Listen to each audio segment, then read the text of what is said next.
I don't usually like short weeks in the NFL, but the Bills couldn't really ask for a more favorable matchup than that of the Miami Dolphins with their season and their head coach kind of on the ropes here. The Bills come in as a 12.5-point favorite for Week 3's Thursday Night Football matchup with the over-under set at 49.5. What's going on, Bills Mafia? You're watching the Bills Breakdown by Chat Sports. I am your host, Tyler Smith, and we are going to get to some Matt Milano injury news in just a little bit as we're going to preview Dolphins versus Bills in Week 3, get into a Dolphins and Bills deep dive, talk about the entire injury report for Buffalo and Miami, and then get into the keys to victory for the Bills to start this season 3-0. Before we dive into all of that, make sure you are subscribed to the channel as we are in a short week sub battle against our friends and foes over at Dolphins today. They are in the lead so far right now with 36 new subs. So if you guys want to beat them on the field and off the field, make sure you are subscribed to the Bills Breakdown for free, informative, entertaining Bills content every single day.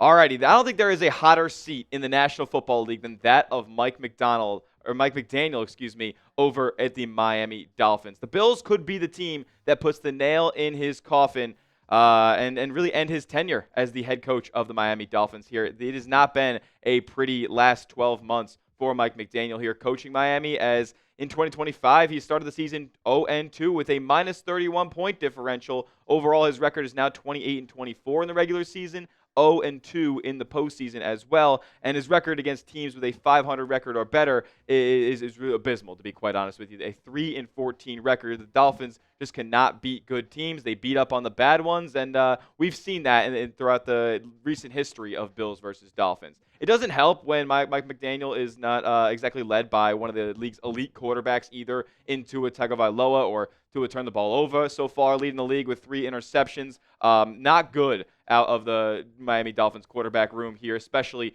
in Week 1. Yeah, his ADOT was not increased there in Week 2, but the QB rating absolutely atrocious, a 51.7 there in Week 1. Turned the ball over more than he got in the end zone, and look, Tua just doesn't really seem like he's all the way there. I don't know if you guys have watched the press conferences with Tua Tagovailoa at all, but it's kind of an unsettling situation with him continuing to play football here with all the injuries that he has had. But the Dolphins could be in for a new quarterback here in the near future, as well as a new head coach. To be honest with you, the Dolphins could have an entire rebuild going by this time next year. They could have a new quarterback. They could have a new head coach. They could also have a new general manager, and the Bills could just be the ones that land that knockout blow and kickstart this rebuild here. Look, I don't want to trash on the Dolphins for this entire video. Let's talk a little bit about their strengths. They do rank in the top 10 in yards per play across the league. They are not afraid to take shots down the field. Tua, we know, is not a check down guy. He's a guy who pushes the ball down the field, and they also have big playability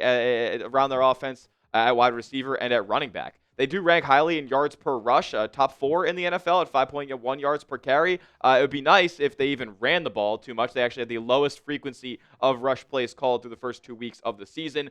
Penalty yards per game, they keep it pretty clean for the most part. Don't commit too many damning penalties or personal fouls. They're top 6 in the league at that. Look, guys, I'm kind of grasping at straws here. I went towards completion percentage at number 4 in the NFL, but they have a bunch of turnovers as well. So they don't exactly keep things clean, and there aren't a lot of strengths to really look at here with the Dolphins. All the rest of their metrics that I was looking at were either around the middle of the pack or towards the bottom of the NFL. So we're not playing exactly a glamorous football team here through the first 2 weeks. Look, the main objective for me with the Buffalo Bills here in this ball game is I think they get an additional win if they come out and have no injuries and they just get out of this game clean. Perhaps maybe even rest some of their starters and top string players for that fourth quarter like they did against the New York Jets, because I don't really see many ways in which the Bills end up losing this football game, because the Dolphins are on the ropes, man. They had a players-only meeting in Week 1, so they're a team that is on the ropes, and the Bills are a team that's capable of landing that kill shot, and they avoided their trap game in Week 2. They head back home. I think this is going to be a slaughter by Buffalo because they're so good in so many different areas. I mean, they're the second highest scoring team in the National Football League. Shout out to Lamar Jackson and the Ravens for stat padding and just stomping on the Cleveland Browns while they were already dead in that fourth quarter yesterday. Yeah, clap it up. Man, nice job, Baltimore. Sick. The Bills ranked number 1 in yards per game, the real man stat there at 450 a game. The Bills had over 400 yards of offense once again in Week 2. The Bills keep the Josh Allen clean as hell, man. Top 3 sack percentage in the league. And this is my favorite stat for your Buffalo Bills. And yes, it is skewed by the 0 for 11 in week 2. The Jets did not convert a third down in that matchup, but the Bills are holding opponents to a 27.27 third down conversion percentage. Number 1 in the National Football League. Love to see that. It's one of their Achilles heels last season. Also, their opponent completion percentage, they rank top 5 in that. So maybe we could see Tua, if he gets to his second read here, get a little bit confused and end up throwing some bad balls, as he had a couple of bad plays in the incompletions that he did have in week 2. Look, this is the winning stat for your Buffalo Bills, man. The Bills, and this is actually crazy and hard to believe, the Bills have won the turnover battle in 24 straight games, the longest streak in NFL history. Simple as that. You go out there, you win the turnover battle, you're going to win a lot of football games. The Bills have been doing just that. Josh Allen limiting those interceptions, and the Bills have won a lot of football games as a result. Keep it clean again this week, and you're going to have an easy time against one of the worst defensive units in the entire National Football League. Let's get into that Bills injury news that I'm sure everybody's been waiting for here, as Ed Oliver dealing with an ankle. He did not practice again on Monday, remains in a walking boot here. It's not looking good for his status for week 2. This could be another week's tacked onto that as well. Who knows when he'll return, but the priority is keeping Ed Oliver ready to go for the home stretch of the season and the playoff run, of course. Matt Milano, though, is the new injury from week 2, dealing with a pec injury. He did not practice on Monday, and it could end up being a longer-term injury here, as Sean McDermott said, we'll see on the timeline for Milano. It doesn't look good for his availability for the short week here, Thursday Night Football in week 3. The good news on Milano, though, is he wasn't wearing a sling in the locker room post-game, so that's definitely something to note here, as if it was a really bad or a torn pec, he would definitely be in a sling or not be able to kind of celebrate and get, jovial with the rest of his Bills teammates here. He would be in a lot of pain if he was a torn pec or something of that nature. So hopefully it's not a too long of a multi-week injury here, but it doesn't look good for Milano playing in week 3. And I think it's important to note some Bills' other pectoral injuries that we've seen in the past to kind of get a litmus test here. Terrell Bernard, he had a strained pec in last year, and he ended up missing 2 games. So that's probably the best case scenario here for Milano. Daquan Jones did tear his pec, and he missed 10 games, was never really the same player once he returned. That's probably the worst case scenario here. I'd expect Milano to miss at least this game and the next. Who knows? It could be 3 games as well. More Bills injury reports here for Monday. Taron Johnson is a limited participant after missing week 2 against the Jets. That was great news here as he's back at practice, but it is a walkthrough, so who knows how much participation he actually had. DB Cam Lewis with a shoulder injury. Thought it was an ankle, but looks like he got banged up there on one of the special teams plays, and he'll be a limited participant on Monday. We'll monitor his status for week 3 here because he was the one who's backing up Taron Johnson. Shaq Thompson also limited still, as I don't believe he was active for week 2 either. Josh Allen is good to go, though, as Jordan Hancock was also a full participant on Monday. Josh Allen not on the injury report here. Sean McDermott said he was good. He did suffer a nose injury there in week 2. If you guys didn't see it, Josh's jersey was bloodied and all that good stuff. So he was cool. It looks like they snapped it back into place. We still don't have a confirmation as whether or not he broke his nose, so we will see on that. But good to go. Josh is going to be playing and suiting up for week 3. Did anybody think anything different? I didn't. If you guys want the Bills to destroy the Dolphins in week 3, because I think it's a good possibility that ends up being the case, go down below, make it happen, get fired up, and like today's video. Smash that like button like it's a table in the grass lot, and let's get another big Bills win on the tally. All right, we're going to do some Dolphins injury news in just a moment, as well as my 5 Bills keys to victory so they can start this season 3-0. First, though, I got to tell you guys about our sponsor, and that is Prize Picks. This episode is brought to you guys by Prize Picks. You and I make decisions every single day, but on Prize Picks, being right can get you paid. Win up to 2,000 times your money this football season watching your Buffalo Bills on Prize Picks, where it's daily fantasy made easy. All you guys got to do is pick a lineup of 2 to 6 players and just pick more or less on their projected stats. Prize Picks always wants to hook you guys up with awesome deals as well, like starting you off with a free $50 in lineups when you send or when you use our promo code CLNS and place your first $5 lineup. It's $50 instantly. You don't have to win that lineup to receive the $50. It's guaranteed. If you want to see my lineup for week 2, I'll give you a little spoiler. Devon Achane is going to get in the end zone against the Buffalo Bills. I'll tell you why in just a little bit. Josh Allen is going to have more than 232.5 passing yards, and Keon Coleman is going to be the recipient of 44.5 of those or more. You can tell my picks or fade them. Just do it at Prize Picks. Download the app today and use the code CLNS for $50 in lineups instantly after you play your first $5 lineup. You don't have to win that lineup to receive the $50. It's guaranteed. That's code CLNS for $50 in lineups instantly after you play your first $5 lineup. Prize Picks. It's good to be right. All right, so the Dolphins have some players on injured reserve here that damning. Honestly, there's no ifs, ands, or buts about it. Two starting offensive linemen here, James Daniels and Austin Jackson, are on injured reserves. They're going to be without those guys. Tua is going to be under a lot of pressure. I cannot wait to see this Bills defensive line wreak havoc on a Dolphins offensive line that probably just doesn't want to be there on Thursday night. More Dolphins injury news here, and I'm going to call these Dolphins injury leans. Their injury report at the time of recording is yet to come out, but per Dolphins Day host Nick Roloff, these is what he was kind of, this is the message that he sent to me. Darren Waller is going to be out. Storm Duck is going to be out, the cornerback. And then questionable guys are going to be Ethan Bonner, Jaylen Wright, the running back. He hasn't been integrated that much this season. Ollie Gordon's the young back that's getting the bulk of their work opposite Devon Achane. Benito Jones, the defensive tackle, and then Edge Chop Robinson. I'm not going to even call him questionable. He said he's good. The trainers took a look at him and his knee. We'll see if there's anything popping up on the injury report for Chop here as we get closer to Thursday. Keys to victory for your Buffalo Bills. Can the defensive line have a repeat performance from week 2? If they do that, then, there's just no chance that the Bills lose this game because the Bills' defensive line did a full 180 from what they did in week 1. Instead of getting pushed off the line of scrimmage, the Bills were the ones getting a push on their offensive line as well. But the Bills' edge rushers against the Jets, after they went to this kind of 3 edge man package, kind of taking Javon Solomon out of the equation, making him more of a special teams demon, and on some obvious passing downs, they put him in the interior. But they just went with Joey Bosa, AJ Epinesa, and Greg Rousseau on the edge, and they all made a major impact. That Joey Bosa, I actually didn't even realize, 7 pressures now for Joey Bosa. Everything keeps getting updated here. He had a 95.8 PFF grade. All of these guys had their best PFF grades of the season here so far. AJ Epinesa, I thought, was awesome, and he was, and I think AJ Epinesa at this point in the season is number 11 in pass rush win rate. So that's awesome. Joey Bosa is at the top of the league as well, and Greg Rousseau is doing his thing as a speed rusher. If these guys can just take advantage of what the Dolphins have on their offensive line, then we're going to be in good shape here because the Dolphins are bad, man. Jonah Savanaia, one of their top draft picks from this past NFL draft, had a 0 pass block rate in week 2. That is atrocious, allowing 4 pressures on Tua Tagovailoa.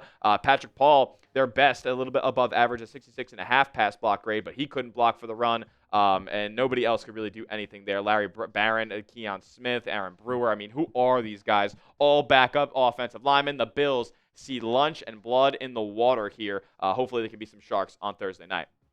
Let's keep everything in front of us if you're the Buffalo Bills here. Let's there's one thing that the Dolphins are going to do and try to beat you here. They're going to try to just burn you down the field. They're going to try to beat you with speed. And look, let's be honest here. The Bills had a little bit of trouble with top-end speed when they played a match up against the Baltimore Ravens in week 1. So let's keep everything in front here. No big plays. Limit big plays. That's the way that the Dolphins are going to be able to keep themselves in this game, because I think the Bills are going to dominate time of possession again. If it's a situation where the Dolphins are, on the field for 5 seconds, and the next thing you know, it's a 60-yard touchdown to Tyreek Hill, then that's not going to be good news for the Buffalo Bills. Like Devon Achane, Tyreek Hill, Jaylen Waddle, like the Dolphins have guys who can take football games over, and the Bills can't let this become a trap. I think, yes, the Dolphins have looked like the worst team in the NFL through the first 2 weeks, but this game qualifies more to me as a trap than the New York Jets game did. The Jets are just bad, man. I'm not going to lie to you guys. The Jets are not a good football team.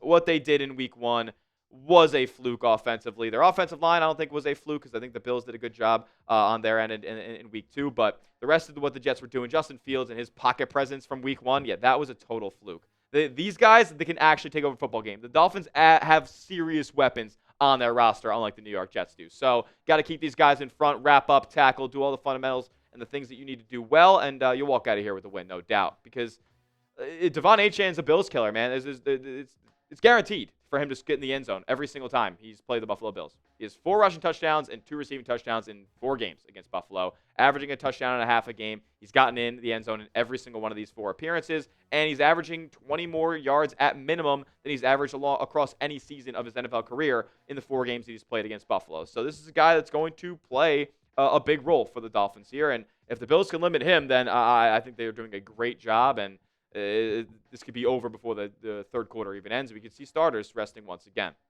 Let's play a clean football game. And kind of like I said with avoiding injuries earlier, if you don't turn the ball over against the Miami Dolphins, I just don't see a way that the Bills come out of this with a loss, because the Dolphins might have, no joke, the worst defense in the National Football League. Torn up by Daniel Jones in week 1. Yes, Daniel Jones tore up the Denver Broncos in week 2, let's be honest with you. But regardless, it's Daniel Jones.